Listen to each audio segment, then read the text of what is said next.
మైదా పిండి, baking soda, ఉప్పు, egg లేకోకుండా చేసుకునే రవ్వ కేక్ అండి. సూపర్ టేస్టీగా ఉంటుంది. ముందుగా కడాయి తీసుకొని అందులో ఒక గ్లాసు రవ్వ వేసుకొని 1 కప్పు నెయ్యి వేసుకొని బాగా దూరగా వేయించుకోవాలి. తర్వాత ఒక 1/2 లీటర్ పాలు తీసుకొని బాగా మరగబెట్టుకొని పక్కకు ఉంచుకోవాలి. తర్వాత ఈ వేయించుకున్న రవ్వని అందులో వేసుకొని ఒక పావు గంట సేపు ఆ వేడిలో మసలనిస్తూ పక్కకు ఉంచాలి. ఇలా గడ్డలు లేకుండా బాగా రవ్వను కలుపుకోవాలి. తర్వాత అదే కడాయిలోకి 1 కప్పు నెయ్యిని తీసుకొని లైట్గా వేడిగానివ్వాలి. తర్వాత 1 గ్లాసు రవ్వకు 2 గ్లాసుల చక్కెర ఇలా నేను చూపించిన విధంగా కడాయి మొత్తం పరుచుకోవాలి. ఇది సిమ్ములోనే ఉండాలంటే, లేదంటే మాడిపోతుంది, చేదు వస్తుంది, అది గమనించగలరు. తర్వాత ఇలా రెడ్గా కలర్ వస్తున్నప్పుడు మన సిమ్ములోనే ఇలా మొత్తం కలుపుకొని ఈ షుగర్ మొత్తం కరిగిపోవాలండి.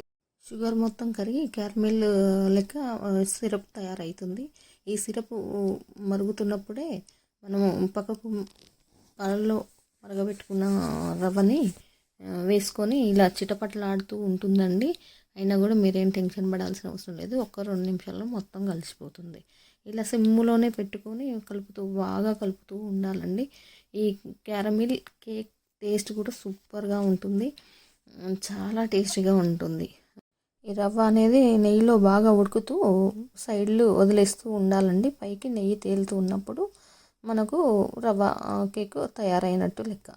ఆ తర్వాత ఇలా దగ్గర పడ్డాక స్టవ్ ఆఫ్ చేసుకొని మీకు నచ్చిన మౌల్డ్స్ ఉంటే మౌల్డ్లలో వేసుకోండి. ఇలా పాయిల్ పేపర్ ఉంటే పాయిల్ పేపర్ వేసుకొని దాంట్లో మొత్తం ఇలా డ్రై ఫ్రూట్స్ సన్నగా కట్ చేసుకొని మీకు ఏవి నచ్చితే అవి చేసుకొని అందులో మొత్తం ఇలా వేసుకొని ఒక స్పూన్ తీసుకొని మొత్తము నున్నగా నీట్గా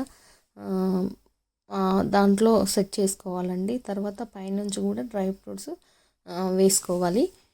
ఈ డ్రై ఫ్రూట్స్ వల్ల ఈ కేక్ సూపర్ టేస్టీగా ఉంటుంది, సూపర్గా ఉంటుంది. పిల్లలు కూడా చాలా ఇష్టంగా తింటారు. 10 నిమిషాల్లో అయిపోతుంది.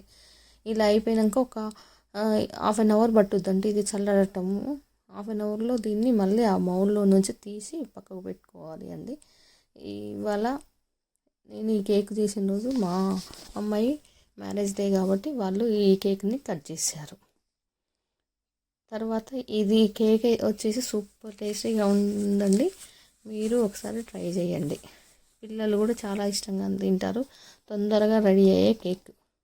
నా వీడియో నచ్చితే లైక్, షేర్, సబ్స్క్రైబ్ చేయండి. ఇలా కొత్త వీడియోల కోసం కామెంట్ చేయండి.